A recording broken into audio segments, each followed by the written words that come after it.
Thank you, Madam Speaker. Once again, an opportunity for bipartisan work on behalf of the American people has been blocked by the House Democrat leadership. Madam Speaker, you might have seen last year, the Senate passed a bipartisan bill to help counter the rise of China. And we all recognize that this is the existential threat of our generation. The rise of China is something that should keep all of us up at night, and we ought to be acting upon it. And you might have also seen this year that the House was negotiating in good faith a companion bill to that Senate bill that passed in bipartisan fashion last year. But that was all before the rug was pulled out from underneath all of us by the House Democrat leadership just a few days ago. And it's as if the Democrat leadership here has forgotten how a bill becomes a law. Now look, these are the facts. There is not a mandate for radical legislation here. In the election cycle of 2020, what we got was a divided House. We got a divided Senate. The Senate is 50-50. The House, the Democrat majority in the House, has the slimmest margin since World War II. But they seem to have forgotten that, and so they're trying to act unilaterally. They're trying to bypass regular procedure. They're trying to skip over the regular committee process to have amendment and debate to legislation.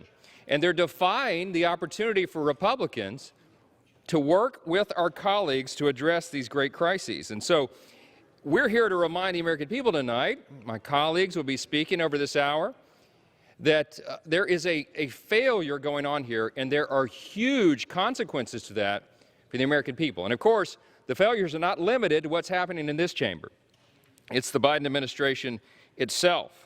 And so we'll be talking about these crises tonight. My colleagues will come up one by one, representing people from all across the country, to talk about these great dilemmas that we're facing, unprecedented crises because of the policy choices and the actions of the White House and the Democrat leadership in Congress. One of those that we'll be talking about tonight is the passivity that we've seen in addressing the border crisis. Madam Speaker, I was in my office for the last couple of hours, got multiple calls from constituents back home who are deeply concerned about what they're watching play out on the television, on news every night.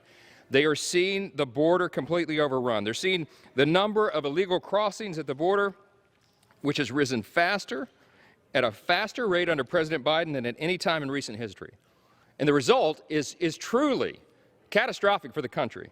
We have an historic amount of illegal drugs coming across the border. That's just one aspect of this crisis that affects every American. Today, fentanyl overdoses, listen, fentanyl overdoses are now the leading cause of death for Americans aged 18 to 45. The leading cause of death. And what are the Democrats doing to address this? Nothing.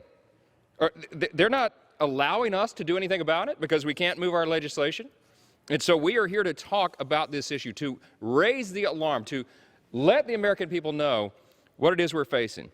The Biden administration is asleep at the wheel when it comes to their number one job. The first job is to keep this country safe, to secure our borders, to maintain our sovereignty, to protect the American people. And listen, if you're an independent voter, it's becoming very clear that these Democrats cannot be trusted to fulfill even the most basic functions of government at any level. Many public schools remain closed or they're operating part-time. Defunding and demonizing police is leading to crime in our streets, and many Americans can't even get their own tax returns or Social Security checks or veterans benefits because of the Biden administration's federal government staffing policies.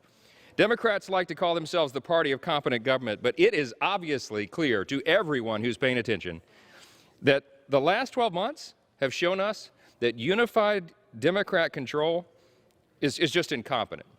It is, if you put this simply, the Democrats have failed to do their job. And we're certain that there's going to be a reckoning for this in the election cycle before us. I thank all my colleagues for being here tonight to discuss this disastrous House Democrat agenda and the Biden administration's shameful management of our government.